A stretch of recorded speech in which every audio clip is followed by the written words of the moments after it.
राष्ट्रभाषा यह वह भाषा है जो देश के अधिकांश नागरिकों द्वारा प्रयोग में लाई जाती है। हिंदी को भारत की राष्ट्रभाषा के रूप में स्वीकार किया गया है।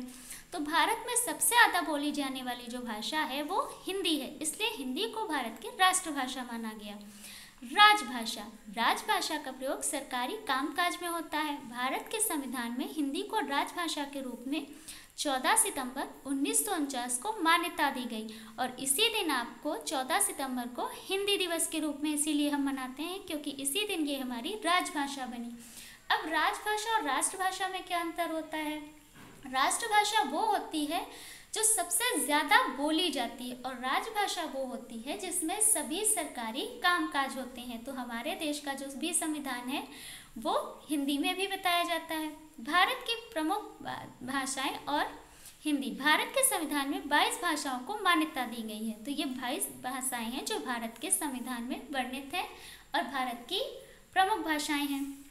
आज हिंदी भाषा का क्षेत्र बहुत व्यापक हो गया। विश्व के 150 से भी अधिक विश्वविद्यालयों में हिंदी का अध्ययन किया जाता है। भाषा और बोली। अब भाषा और बोली में क्या अंतर है? भाषा का अर्थ विकसित रूप से बोली ही कहलाता है। एक बड़े भूभाग में प्रयोग होने वाली भाषा के कुछ क्षेत्रीय रूप विकसित हो जाते हैं जिन्हें हम बोली कहते हैं।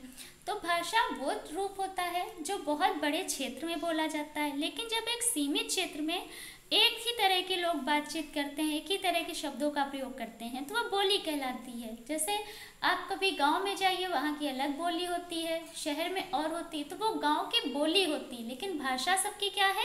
हिंदी ही। जो वो शब्द होते हैं वो हिंदी के ही होते हैं।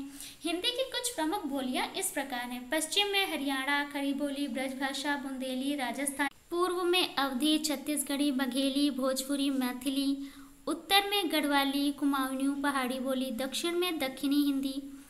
तो बच्चों, ये आज आपने भाषा और बोली का अध्ययन किया। कल आप लोग लिपि